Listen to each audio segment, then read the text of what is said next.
소신에 의한 표결은 뭐 좀 존중하되, 뭐 당연히 존중하되, 다만 이제 적극적으로 이 가결해야 된다라고 거의 운동하다시피 한 부분은 전 해당 행위라고 생각을 합니다.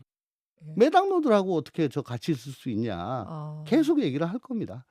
그러니까 아. 그걸 좀 이렇게 누그러뜨리다가 또 분위기 봐서 예.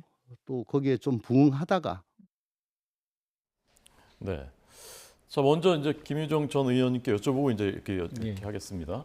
지금 그래서 이제 그 다음에 나올 얘기가 당내에서 비명계의 뭐 숙청 아니겠느냐 이런 흐름으로 갈 가능 적지가 않아 보이고요. 지금 봐서는 어떻게 어떤 방향으로 가는 게 맞다고 생각하십니까? 저는 이제 강서 선거 끝나고 난 다음에 이재명 대표가 통합 얘기했고요. 민생이 진짜 중요하다는 얘기했습니다. 그러니까 이제 우리가 선거 결과를 통해서 느꼈던 바가 있지 않습니까? 민주당의 승리가 아니고 이제 이거는 정권에 대한 심판이었고 국민의 승리다. 저희가 이렇게 이제 선거 결과를 해석을 했고 그런 입장을 표명을 했는데요. 민심이 정말 무섭다는 거를 민주당도 다시 한번 뼈저리게 느꼈다고 생각을 합니다. 그리고 제대로 하지 않으면 딱 기다려 다음번엔 너네 차례야. 이런 경고도 동시에 받았다고 생각을 합니다.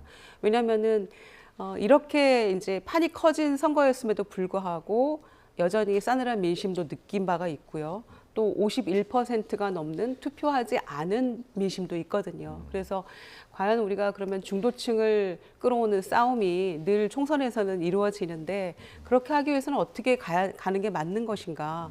그래서 통합과 민생이라는 두 개의 키워드로 가야 된다고 생각을 하는 거고요.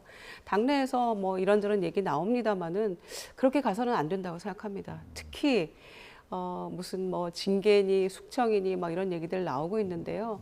그거는 과거 민주당의 어떤 뿌리라고 할까요? 그런 전통과도 맞지 않는 것이라고 생각하고 특히 다른 목소리를 냈어도 거기에 대해서 다 경청했던 김대중 대통령의 어떤 모습 이런 것과도 전혀 맞지 않다고 생각합니다.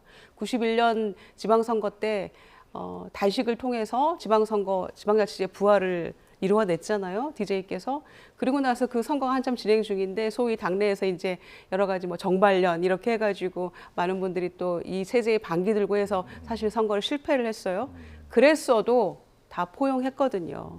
선거에 직접적인 원인을 제공했고 패했어도 이제 그런 정신을 저희가 조금 받을 필요가 있겠다. 그래서 이런저런 얘기 분출을 합니다만은 저는 지난번 구속영장 기각을 통해서 이재명 대표의 당에서 어떤 헤게몬이라고 할까요? 권력 게임에서는 확실하게 승기를 잡았다고 생각을 하고 네. 그래서 대표의 의중이 무엇보다 저는 중요하다고 생각합니다. 그래서 통합과 그다음에 민생으로 가야만 우리가 6개월 앞둔 선거에서도 청신호가 켜지지 그렇게 이런 식으로 막 여러 얘기 나오는 거에 대해서는 저는 바른 방향 아니라고 생각합니다. 네. 예. 김영남 의원님. 이재명 대표는 직접적으로는 그 통합을 강조하겠죠. 하지만 차도 살인이라고 이재명 대표가 굳이 직접 나설 필요가 없는 상황이라고 비추어집니다. 이미 친명계 핵심 의원들이 지속적으로 비명계, 특히 체포동의안 가결에 앞장선 것으로 드러나고 있는 의원들에 대해서는 어떤 징계 내지는 당에서 같이 할 수 없다라는 메시지를 계속 던지고 있고요. 근데 객관적으로 보면 참 블랙 코미디 같은 상황이에요. 이 체포동의안 표결은 무기명 비밀 투표로 이루어졌고 그리고 당론 등을 정하지 않은 자유 투표였거든요. 근데 그 투표 행위에 대해서 징계를 하겠다는 것이 사실은 상식과 부합하지는 않습니다만 이런저런 교묘한 논리를 만들어내서 당을 같이 할 수 없는 사람들로 지금 내몰고 있고 앞으로의 공천 과정이 진행되면 그게 현실화될 가능성은 매우 높아 보입니다. 근데 어쨌든 이번 강서구청장 선거 승리로 인해서 이재명 대표의 어떤 그립, 장악력은 더 세진 상황이기 때문에 비명계 의원들의 생존 가능성이 점점 줄어들고 있는 상황 아닌가 이렇게 생각이 듭니다. 네.